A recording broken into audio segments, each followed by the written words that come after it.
oh, but it doesn't matter. I got a certification in this niche, or, but I know what people need to do, and even though I don't have visible results, I just want to tell them how to do it.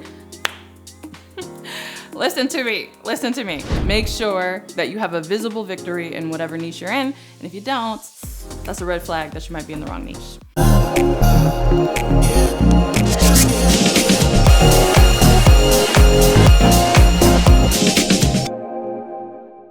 Hey, CourtneyLSanders here. Welcome back to my channel. If you're new to me, I'm a full-time online life and business coach, as well as wife and mom. I wear all the hats and do all the things, but I do it because I'm so passionate about helping you turn your success story into a 6 or even 7-figure brand.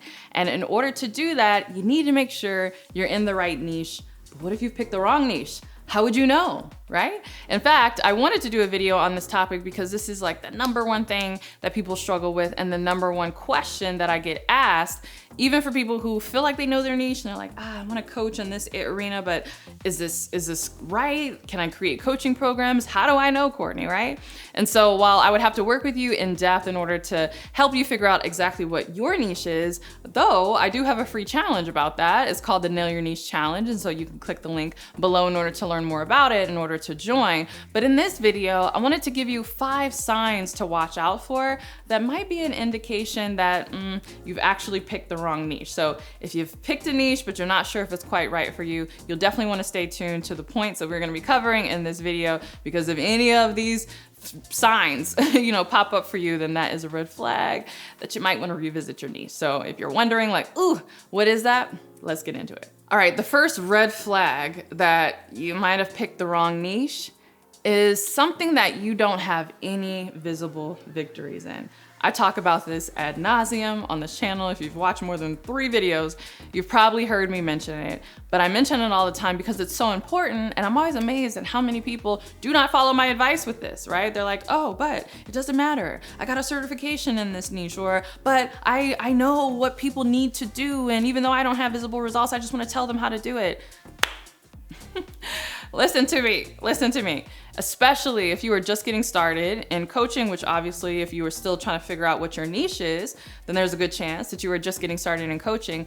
It is imperative that you choose a niche that you have a visible victory in. It's got to be something visible and something that someone who didn't know you and they were just looking from the outside in could be able to tell that this is something that you've accomplished. And I say that because oftentimes people want to make their niche around very vague and tangible things like, I help you become one with yourself, or I help you feel more purposeful in life, and that's not visible. You see what I'm saying? That's very intangible. Someone on the outside who didn't know you, who was just looking into your life, into your brand, wouldn't necessarily know that that was the case. So it has to be something visible that you can point to say, hey, I've achieved this thing, or I've gotten this result as a result of this path that I followed, this framework that I've been through, and so I want to help you do the same. When you are first getting started, you are often your best testimonial, and so it should be something that you have a visible victory for. Now, granted, it might be something like if you're a fitness coach and maybe this isn't something that you needed to do for yourself, but maybe you've helped all of your friends and family accomplish that. That's okay. That's still a visible victory. It's got to be something that you can point to.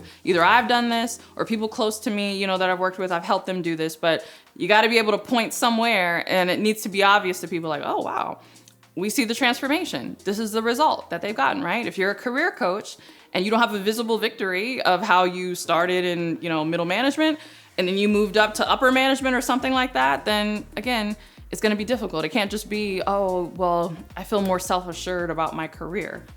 How would someone know? That's not visible.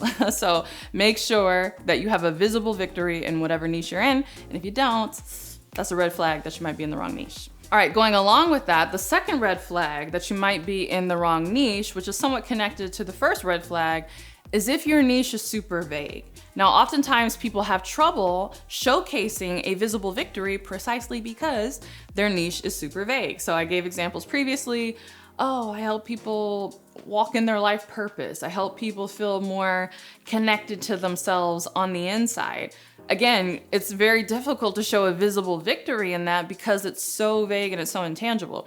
So a little trick that you'll want to do is if you're like, oh, but really, I'm really passionate about helping people feel more connected or feel more confident or walk in their purpose, or, these kind of vague coaching niches that are honestly very typical in more of the life coaching space. Not to pick on my life coaches, but I'm like, I want you to succeed, right? So don't have a vague niche.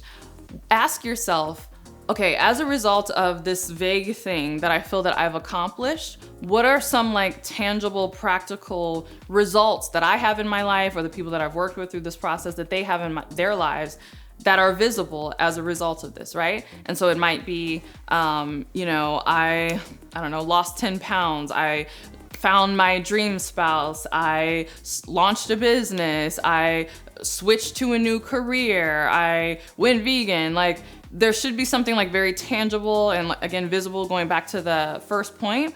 Whatever that is, start your niche there. And I don't have time to go in depth with this, but oftentimes people are very reluctant to be like specific with their niche like that because they have aspirations of being like a big name, Tony Robbins, Oprah Winfrey, and they eventually want to have products and programs covering all sorts of things, maybe personal development, maybe marriage and relationships, maybe money mindset, maybe business, maybe they want to cover the gamut. And so they feel like if they get super specific right now, that it's going to cut them off from the opportunity to expand in that area. And actually, it's actually the opposite.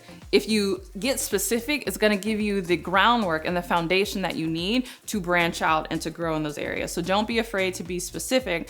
But if you cannot narrow it down and your niche remains very, very vague, that is a sign that you are in the wrong niche. All right, the third red flag that you are in the wrong niche is if you don't know where to find the target market. And this is so important because you got to know where they are in order to market to them, whether that be physically in person or whether that be on the internet. But for our purposes, primarily on the internet. And I say this because oftentimes people will just kind of make up a demographic or a population that they think that they can help, achieve a specific result, or that they can help with their expertise, but they don't really have any affinity for that demographic. They don't really have a connection to them. They don't know anybody in their network who is of that demographic. Like, they don't know. It's just somebody that they just kind of pulled out of the air, some avatar. Oh, maybe I can help, single moms who are aspiring to middle management. But you are not in that demographic, and you don't know where that demographic hangs out, where they reside, how to talk to them, what their interests are, what their hopes, dreams, fears.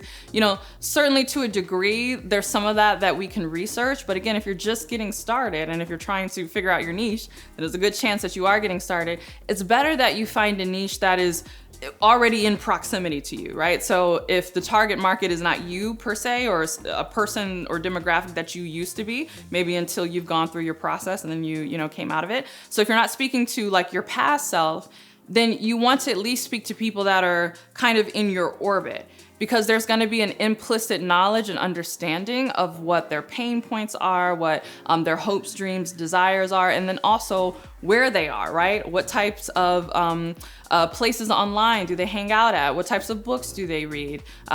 Which social media platforms do they like better? You want to have a knowledge of that. And so if you're guessing or relying too heavily on external target market research, there could be too much of a distance between you and that audience for you to accurately be able to market to them and ultimately, attract them to your business. Because remember, we have to create content for this audience and create a lot of content that they're going to find captivating. Again, if you don't know these people, right, and they don't know you, and you're just like choosing them because you think that they're a good audience for you to pick, that's a red flag that you might be in the wrong niche. All right, I have more where that came from, but first I want to hear from you. What niche are you in? Share in the comments below. All right, this should go without saying. I probably should have moved this to point number 1, but the fourth red flag that you are in the wrong niche is if the target market you are targeting can't afford your products.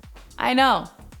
So simple, but you would be amazed at how many times I get questions, even people who leave comments who are like, okay, I figured out my niche and I'm building my coaching brand, but my target market can't afford to pay me for coaching. How do I get them to pay me for coaching? You can't. If they can't afford your coaching, then they can't afford your coaching and they're not going to be able to pay for it. And so that's probably not the target market that you want to be going after. And so I know this rubs people the wrong way because they're like, oh, but I really want to help people. That's why I got into this. That's why I want to be a coach. And trust me, I get it. But understand, we are building for-profit businesses, right? So we don't want to get into what I call nonprofit niches, right? Let your nonprofit be your nonprofit and let your for-profit be your for-profit. And so if you want to help the demographic that can't afford to pay you and would essentially be a part of your nonprofit niche, and that could be a literal nonprofit where you actually file a 501c3 with the government, or it could just be something in your mind where you're like, I want to take my excess profits or even my excess time and donate my time and resources to support this demographic. Understand that you're never going to be able to support them if you don't make sure that your business is financially successful by talking to people who can afford what it is that you have to offer. So I think it was Steve Harvey that has a quote where he says, one of the best ways to help the poor is to not be one of them, right? And so one of the best ways to help your demographic who can't afford your services is to market to people who can. That way you have the resources, you have the profits to then turn around and support that demographic if that's something that you want to do. But make sure that the target market that you're actually speaking to can afford your products and services. All right, and the fifth red flag that you might be in the wrong niche is maybe your target market is not already spending money to solve the problem that you solve.